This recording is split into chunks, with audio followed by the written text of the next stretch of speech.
As the Country Hour's been reporting over the last few months, the 73 fisheries officers positions across the state are being replaced with 36 engagement officer positions, and over half the positions then being cut. And as the details of where those cuts are coming start to emerge, communities are worried about what it might mean for them. Tim Bull is the member for Gippsland East, and it's in East Gippsland where concerns are being raised about the amount of staffing that will occur with fisheries officers there. Tim Bull, welcome back to the Country Hour.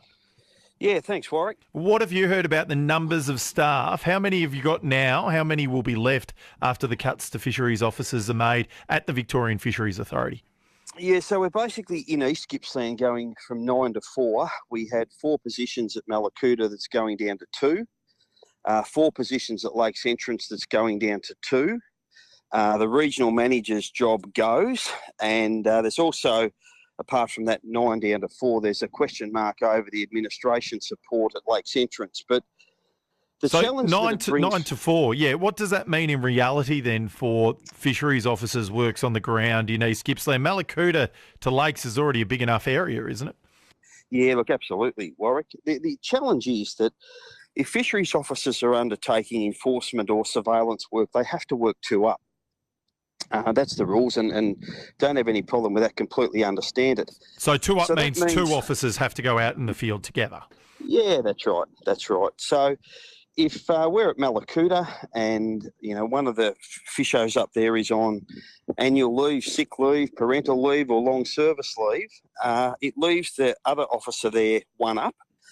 And their response times for interventions are significantly impacted. I mean, by the time another fisheries officer comes from Lakes or Melbourne, those that are doing the wrong thing are long gone. So we need, at the very, very least, 3 officers at both of those locations. So there's always the flexibility there to work 2 up. Now, fisheries have said to us, look, we've got a major crime investigations unit, but I can assure you they won't be based in East Gippsland. They'll be in Melbourne. Well, if you're looking at something like illegal netting or abalone poaching or some other form of crime, those people will be long gone before the major crime units at Warwick. So we need that front line restored on the ground to be able to give our fisheries officers the support they need and the ability to respond when they have to respond urgently.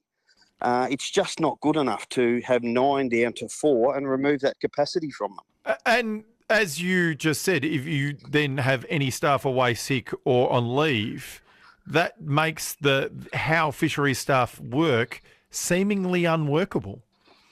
Yeah, exactly. And look, what the regional manager previously would be able to provide a bit of flexibility from a support by effectively going out on the job.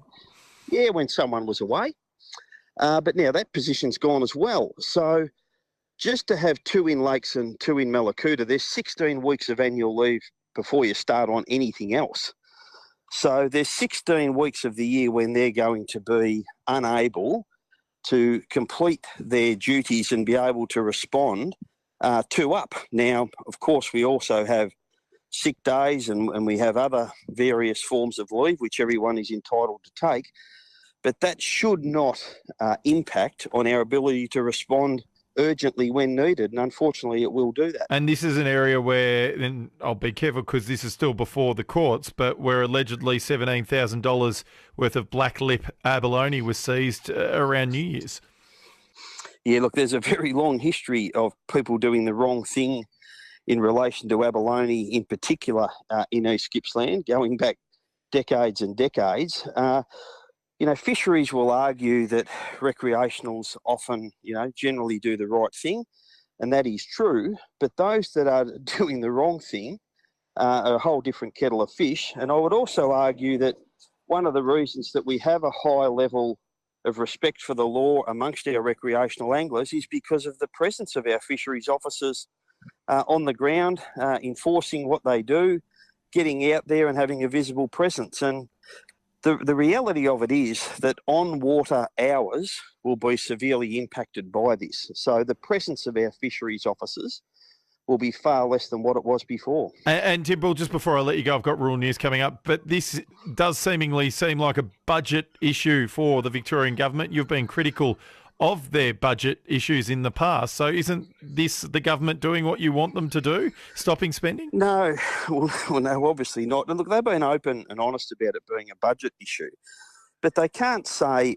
1 week they're not going to impact frontline services, and then the next week get rid of our frontline fisheries officers. I mean, they don't align. There's something there that clearly doesn't add up. So you couldn't get any more frontline than our fisheries officers, and that's why we need at least one of those positions reinstated at both locations. Tim Ball, thanks very much for your time. Thanks, Warwick. Member for East Gippsland, Tim Ball from the Nationals there, speaking to you about concerns around fisheries officers in East Gippsland. 9 down to 4, essentially, including the manager there. But 2 staff have to go out at the same time. So if one of the 2 at Mallacoota is gone, that's a long drive for somebody to meet up with the other fisheries officer.